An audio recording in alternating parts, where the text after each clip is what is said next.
Hello everyone. Today we will continue with chapter number 6 of civics. The name of the chapter is Outcomes of Democracy. In the previous part of this chapter we have discussed how do we assess democracy's outcome, and in this part we are going to discuss accountable, responsive and legitimate government. Okay. So what do you mean by accountable, responsive and legitimate? Accountable means that citizen can ask the question to the government. In Hindi we can say जवाबदेही होना चाहिए government को. Responsive means that कि government समझे कि society चाहती क्या है. Okay, so according to the society government will respond according to the need of the people and will work according to the people. That is responsive government, कि society के according ही वो काम करे. एंड लेजिटिमेट मीन्स कि एक भरोसे वाली government चाहिए. तो डेमोक्रेसी से हम क्या एक्सपेक्ट करते हैं, डेमोक्रेसी से हम क्या चाहते हैं, हमारी एक्सपेक्टेशंस क्या है डेमोक्रेसी से. कि जो डेमोक्रेसी में बेसिकली क्या होना चाहिए कि right to choose their ruler, हम अपना रिप्रेजेंटेटिव इलेक्ट करें कॉमन पीपल के पास, बेसिकली ये राइट होना चाहिए. Participation in decision making. Participation in decision making doesn't mean कि हम कोई भी डिफेंस के रिगार्डिंग कोई भी डिसीज़न लेने हैं या फिर एयरक्राफ्ट्स के रिगार्डिंग अगर कोई भी डिसीज़न लेने हैं तो हम कहें हम कॉमन पीपल कि भाई हमें इस चीज़ में पार्टिसिपेट करना है. यहाँ पे डिसीज़न मेकिंग से मतलब है कि जहाँ पे पॉसिबिलिटी है, जैसे कि कोई लॉज बनाए जा रहे हैं और कॉमन पीपल की अगर राय ले ली जाए किसी लॉ को बनाने के लिए, so that is the participation of decision making. तो बेसिकली सिटीजन चाहते हैं कि right to choose their representative उनके पास होना चाहिए जो कि डेमोक्रेसी देती है. पार्टिसिपेशन उनको मिलना चाहिए इन डेमोक्रेसी के अंदर. और इसके अलावा क्या होना चाहिए कि government should be accountable. Accountable as I told you कि citizen can ask the question, जवाबदेही गवर्नमेंट को होना चाहिए. मीन्स अपने अच्छे और बुरे कामों के लिए जो सिटीजन है वो उनसे क्वेश्चन पूछ सके गवर्नमेंट से कि अगर कोई काम गलत हुआ तो वो क्यों हुआ. मतलब एक तरीके से पूरे तरीके से अकाउंटेबिलिटी गवर्नमेंट की हो, और सही हुआ तो क्यों हुआ, मतलब कैसे किया. तो इन सब चीज़ों की पूरी रिस्पॉन्सिबिलिटी जो है वो गवर्नमेंट की होनी चाहिए. So government should be accountable. अब क्वेश्चन आता है कि is the democratic country efficient. Is efficient, क्या जो डेमोक्रेटिक कंट्री है वो एफिशिएंट है. Okay. Is effective, is it effective, क्या डेमोक्रेटिक कंट्री जो इफ़ेक्टिव है पूरे तरीके से ये सब चीज़ें करने में, choose their representative, participation in decision making, accountable government, इन सब चीज़ों में क्या वो एफिशिएंसी है डेमोक्रेसी के अंदर. एफिशिएंसी है, लेकिन उसके अंदर कुछ ड्रॉबैक भी हैं डेमोक्रेसी के अंदर, like delay in decision making. ठीक है, कोई भी डिसीज़न जब लिया जाता है तो वो काफ़ी डिले हो जाता है, जबकि नॉन डेमोक्रेटिक राइम्स में इसका बिल्कुल अपोजिट होता है. नॉन डेमोक्रेटिक राइम्स में तो एकदम से ही ऑन द स्पॉट डिसीज़न ले लिए जाते हैं जो भी लेना होता है, क्योंकि उनको ना तो कोई कमेटी बिठानी होती है, ना कहीं डिबेट करना होता है, ना डिस्कशन करना होता है. बट इन कंट्रास्ट जो डेमोक्रेटिक राइम्स है, जहाँ पे डेमोक्रेसी है जिन कंट्रीज़ में, वहाँ पे प्रॉपर एक मीटिंग बैठती है, डिबेट होते हैं, नेगोशिएशंस होती हैं, डेलिब्रेशंस होती हैं. उसके बाद ये डिसीज़न लिए जाते हैं कि इस चीज़ को लेकर हमें क्या करना चाहिए. ओके. अगर कोई फ़ॉरेन अफेयर्स हैं या फिर फ़ॉरेन कंट्री के साथ हमारे कोई रिलेशन है तो वो भी ऑन द स्पॉट उसका डिसीज़न नहीं लिया जाएगा रिगार्डिंग ट्रीटीज़ एंड वॉर्स. तो उसके लिए नेगोशिएशंस होंगे, काफ़ी डिबेट होंगे और डेलिब्रेशंस होंगे. उसके बाद ही कोई ना कोई डिसीज़न पर पहुंचा जाएगा. तो in this way we can say that in democracy is that democracy is based on negotiations and the deliberations.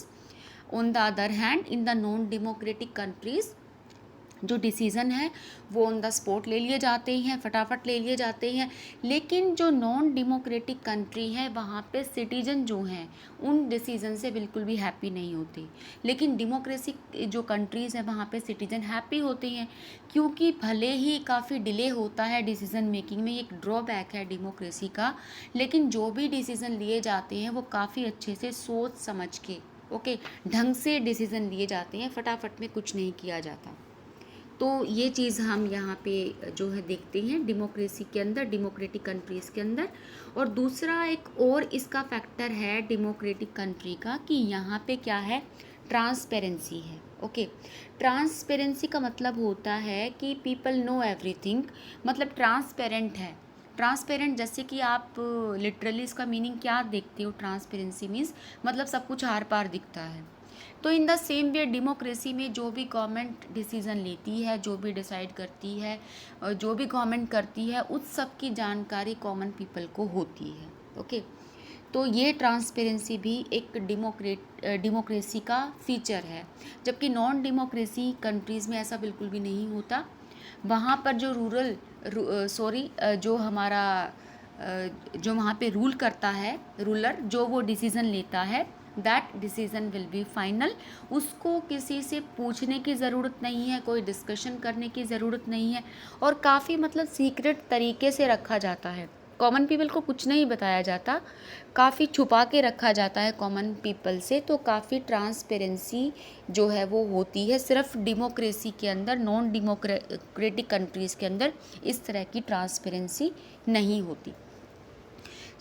हम क्या देखते हैं कि जो आउटकम्स होना चाहिए, most basic outcome of democracy should be that it produce a government that is accountable to the citizen के लिए जो है अकाउंटेबल हो, and respond according to the need of the people. हम एक ऐसी ही गवर्नमेंट चाहते हैं जो पूरे तरीके से सिटीजन को समझे, सिटीजन के लिए मतलब अकाउंटेबल हो, and respond according to the need of the people. Okay, तो इस तरह की गवर्नमेंट कहाँ मिलती है हमें, डेमोक्रेसी के अंदर ही मिलती है। अब क्वेश्चन ये है कि जब बहुत सारे लोग सेटिस्फाई नहीं है डेमोक्रेसी से, डेमोक्रेटिक कंट्री से सेटिस्फाई नहीं है, उसमें दुनिया भर की जब वो कमियां बताते हैं, फिर भी अगर ऑल ओवर देखा जाए तो फिर भी बहुत सारे लोग क्यों चाहते हैं, क्यों प्रेफर करते हैं डेमोक्रेसी को ही प्रेफर क्यों करते हैं कि डेमोक्रेसी शुड बी देयर, उसको बेस्ट फॉर्म ऑफ गवर्नमेंट क्यों माना गया है? क्योंकि यहाँ पे regular free and fair elections होते हैं, ओपन पब्लिक डिबेट्स होते हैं, सिटीजन पार्टिसिपेशन है, और फ्री फ्रॉम करप्शन है। तो ये सब फीचर्स हैं इसके। फ्री फ्रॉम करप्शन क्या है, क्या मतलब डेमोक्रेटिक कंट्रीज़ में क्या करप्शन जो है वो होता नहीं है? बहुत ज़्यादा होता है। जब इतना ज़्यादा यहाँ पे करप्शन है, कुछ लोग कहते हैं कि डेमोक्रेसी के अंदर करप्शन नहीं है, लेकिन एक्चुअल में अगर देखा जाए तो डेमोक्रेसी में ज़्यादा करप्शन है। क्योंकि अगर डिक्टेटोरियल अगर राइम है, डिक्टेटरशिप है, या फिर दूसरा मोनार्की सिस्टम है, तो वहाँ पे पूरे तरीके से कंट्रोल होता है गवर्नमेंट का, और वो पूरे तरीके से करप्शन को कंट्रोल करती है। लेकिन डेमोक्रेसी में उसके कंपैरेटिवली करप्शन ज़्यादा है। जब यहाँ पे करप्शन बहुत ज़्यादा है, कुछ लोग कहते हैं सिटीजन का प्रॉपर इतना ज़्यादा पार्टिसिपेशन नहीं है, तो मतलब क्यों बहुत सारे लोग डेमोक्रेसी को ही प्रेफर क्यों करते हैं, उसके पीछे क्या रीज़न है? तो वो डेमोक्रेसी को इसलिए प्रेफर करते हैं क्योंकि जो डेमोक्रेसी है वो एक लेजिटिमेट गवर्नमेंट है। लेजिटिमेट मीन्स कि एक भरोसे वाली गवर्नमेंट है democracy. There are many aspects on which the performance of a democratic country is not satisfying. Okay, बहुत सारी ऐसी परफॉर्मेंस है जिसमें हमें सेटिस्फैक्शन नहीं मिलता। Then why do we accept it? तो फिर भी हम इसको क्यों एक्सेप्ट करते हैं? क्योंकि in one respect democratic government is better than its alternative. कम से कम जो डेमोक्रेसी के जो अल्टरनेटिव्स हैं, जैसे कि मोनार्की है, डिक्टेटरशिप है, जहाँ पे ह्यूमन राइट्स ही नहीं है, कॉमन पीपल को कोई राइट ही नहीं दिए गए, तो अगर उनका कंपैरिजन देखा जाए, उनसे अगर कंपैरिजन किया जाए, तो डेमोक्रेसी जो है वो that is the best form of government, अगर उन दोनों से कंपैरिजन किया जाए, क्योंकि ये एक तरीके से लेजिटिमेट गवर्नमेंट है। देखो, लेजिटिमेट का मीनिंग समझो आप अच्छे से क्या होता है। जैसे कि अगर हमने कोई ब्रांडेड चीज़ ली है, फॉर एग्जांपल अगर हमने वुडलैंड की कोई चीज़ ली है, शू लिया है वुडलैंड से, तो हम क्या करेंगे कि भाई क्योंकि उसके ऊपर मार्क है, एक ऐसी ब्रांड का नेम है, तो हम क्या कहेंगे कि भाई बिल्कुल लेजिटिमेट है, बिल्कुल भरोसे वाली चीज़ है, जो वुडलैंड कंपनी है ये भरोसे वाली है, और अगर यहाँ से हम कुछ लेते हैं तो वो डेफिनेटली सही ही निकलेगा। तो इस तरीके से ही डेमोक्रेसी को कहा गया है। इसको मतलब एक तरीके से लेजिटिमेट का मतलब होता है एक वैल्यू करना, भरोसा दिलाना, इसको वैल्यू दी गई है कि अगर मतलब डेमोक्रेसी है तो वो एक लेजिटिमेट गवर्नमेंट है। हम उसके ऊपर भरोसा कर सकते हैं, जबकि हम मोनार्की सिस्टम पे या दूसरी फॉर्म ऑफ गवर्नमेंट पे हम भरोसा नहीं कर सकते। सो डेमोक्रेटिक जो गवर्नमेंट है is a legitimate government, means that something which can be justified, जिसको मतलब पूरे तरीके से जस्टिफाइड किया जाए। और रिस्पॉन्सिव मैंने क्या बताया था, respond according to the need of the people and accountable that citizen can ask the question. तो मे बी ये सब चीज़ें आपको क्लियर हो गई होंगी। तो अब यहाँ पे भी कुछ बातें हैं कि जो है it's people own government. Legitimate में हम क्या कहते हैं कि ये लोगों की अपनी गवर्नमेंट है, अपनी सरकार है लोगों की। क्योंकि लोग क्या क्या चाहते हैं, एक पीपल क्या चाहेंगे कि वो अपना जो रिप्रेजेंटेटिव है वो खुद इलेक्ट करें। Okay, people always wish to ruled by the representative elected by them. जिसको वो इलेक्ट करे उसको ही वही उन पे रूल करे, हमेशा लोग ये चाहेंगे। डाटा कलेक्ट, ये नीचे दिया गया है, डाटा कलेक्शन किया गया है साउथ एशिया से। तो यहाँ पे जो डाटा कलेक्ट किया गया है, इन डाटा कलेक्शंस में यही बताया गया, it was found that the people prefer that they respect there ruler.